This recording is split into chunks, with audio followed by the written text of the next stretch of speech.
Hi, I'm Kate Ward, and this is your Dickman Farm Smart Gardening Tip. Low light is what we're talking about today for houseplants, and where and what is the best for you and for them so that you guys can coexist forever and forever and ever. So, what are we talking? Plants like this. This is a Chinese evergreen that we have down here. Isn't it gorgeous? Well, a lot of low light plants, they actually live where they're native, on the forest floor or underneath the canopy of big trees. So they are adapted to take low light. Now what does that mean exactly?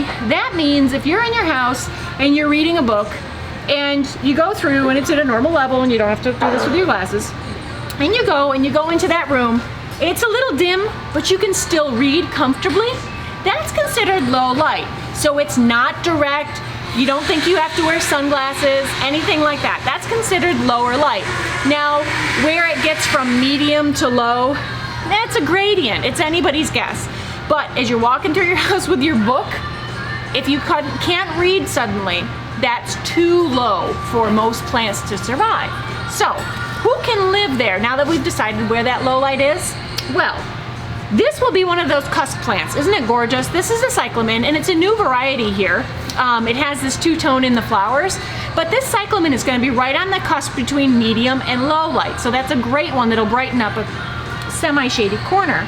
Things like moth orchids or these phalaenopsis here, it's a wonderful example because people say, oh, orchids are so hard. They're actually so easy. We just think they're hard. They're not. A little light watering once in a while, and again, what you can read by, and they're gonna be happy. These guys will bloom for months. Then we have some foliage plants. If you wanna brighten up that dark corner, things like this guy. Isn't that gorgeous? Look at that bright limey green. So if shade had a color, it would be blue.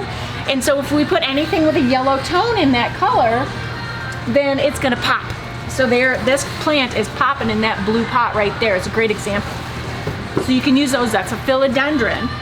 Hoyas will take low light. Here's a beautiful variegated Hoya here that we have here. We'll just move that back. And that Hoya, it's also called wax plant because it's got these waxy leaves, great color. If you wait and you're patient, they'll sometimes bloom, and generally their blooms are very fragrant and a little unusual, so that's a fun thing.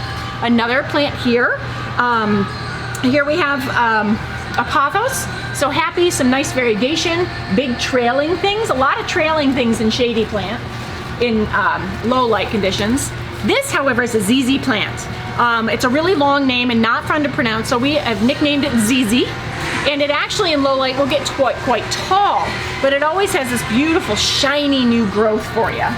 And another one I'll show you, because there's lots to choose from, are things like anthuriums. So here's an anthurium, and you can see it's got, this particular one has all these little red flowers all over it. So lots of choices for those low light indoor positions.